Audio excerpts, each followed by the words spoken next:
guys, welcome to my channel. My name is Leslie and I'm doing the Disney College program for the spring of 2016. So basically I decided to make a channel to kind of give you helpful hints and tidbits about the program and kind of just record my experience. If you have any questions, you can leave them in the comments below after the video is done or whatever. But yeah, I got accepted for the role of attractions last week, so that was really exciting. And yeah, so we're just gonna get into the process, so let's go. So the first thing you do when you're applying for the Disney College program is a web-based application. And from what I can tell, this is Disney trying to figure out if you go to school, if you're in a college university kind of thing, and if you have a role that they need filled. A lot of people will say if you really want to work for the company and get the college program to apply for all the roles. I'm not going to tell you what to do, but personally speaking, there are roles I would not have wanted to do. Like, I would not want to work as a lifeguard for 5 to 8 months.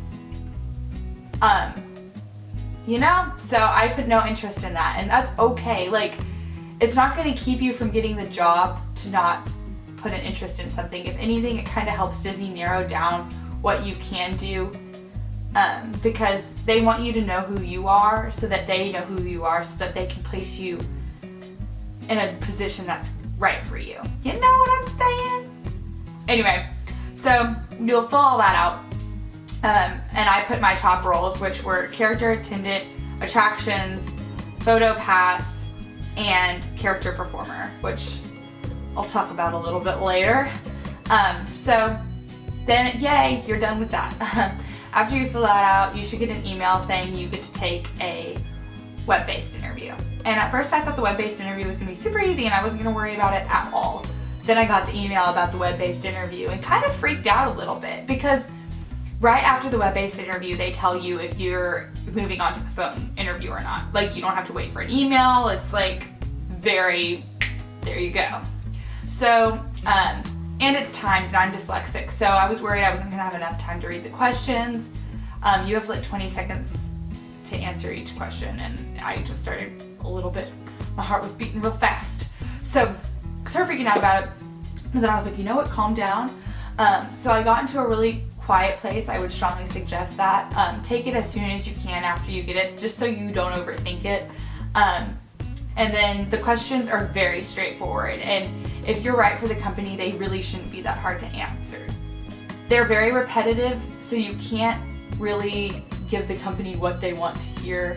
Be you. You don't want to work at a place that's not you, like for 5 to 8 months, living in a dorm with 7 people. You know, that's a lot. It's a lot. It's an intense program. So if it's not like if you feel like you're faking it, then it's probably not right. But yeah, so you'll answer the questions, and most of them are strongly agree, strongly disagree, and then like different options in the middle. If I were you, I would stick to the strongly agrees, strongly disagrees. Like I said before, Disney wants you to know who you are, so they know who you are, so they know where to put you. So yeah, that's my advice on that one. And then after your web-based interview, it'll be like, yay, congratulations, you made it, or we're sorry, womp womp. Whoops. If you misread something or something like that, or a situation like that happens to you, I'm so sorry. That's real rough. But hopefully you have time to apply again in the future. Maybe you can call Disney and kind of like tell them, explain what happened. I don't really know. But yeah, or if you have computer technical difficulties or something like that, I'm so sorry. If you don't pass it, I'm sorry for you too. But there's only 3 answers in life, and it's a yes, not yet, or I have something better planned for you. So if you don't get past it, maybe you're not ready yet, I would strongly suggest applying again. Or maybe this isn't your path. I've been rejected from things before, and I thought like I was perfect for them, and I look back and I'm like, wow, I really wasn't right for that. Like, I was not that type of person, and I'm so blessed that I was protected from that. So anyway, that's my advice to you about that. Then you'll get an email about your phone interview to schedule it. I would suggest scheduling it as soon as you get that email, and then I scheduled mine a week after my phone interview. So that's how that works. They'll call you roughly on time. Be ready 30 minutes before, just so you're not scrambling. But yeah, do your research, know the type of questions they're gonna kind of ask. In my case, they asked a lot about my job experience. They asked about they asked about character performer, character attendant, attractions, and PhotoPass. So those are my top 4. So they asked me about my top 4. To be a character performer, you have to go to an audition. So I'm gonna do that, and I'll do a video on it later. I'll keep you posted. But yeah, so obviously that's not what I was gonna get accepted for if I heard before my audition. So we talked about attractions, we talked about PhotoPass, all that stuff. And honestly, one question tripped me up. And I was like, hey, you know what, I'm sorry, I'm really nervous. This is hard. And my interviewer was like, no, you're fine, you're doing great. Disney just wants you to be honest. And if you flub or something like that, feel free to be like, I'm sorry, I'm just super excited, super nervous. Like, I just love this company and I want to work here so bad. They want people who want to work for them, you know? And if you're genuine like that, it probably shines through. And so don't be afraid to say something along those lines. And then also, they don't want you to like mess up the rest of your interview because you're worried about one flub you made. So just apologize, go on. Or you can just go on anyway if you're that cool. You go, you do you. So then at the end of the interview, they're gonna ask you if you have any questions for them.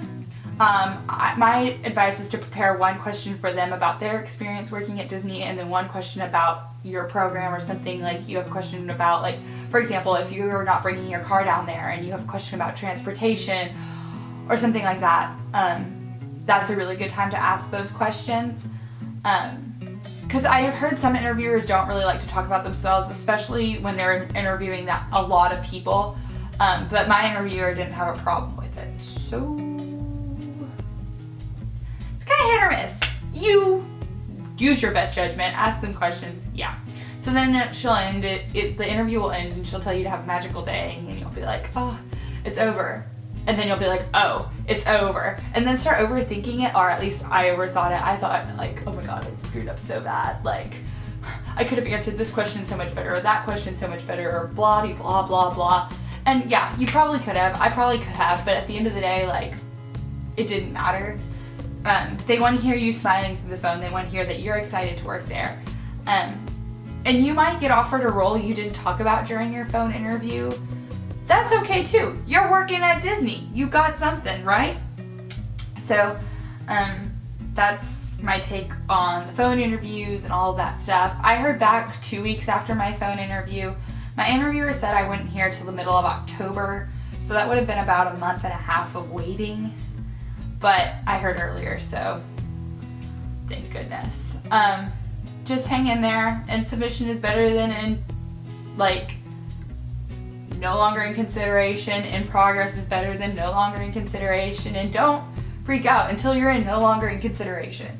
And even then, like I said before, like, maybe it's not yet. Maybe you're meant to do something else.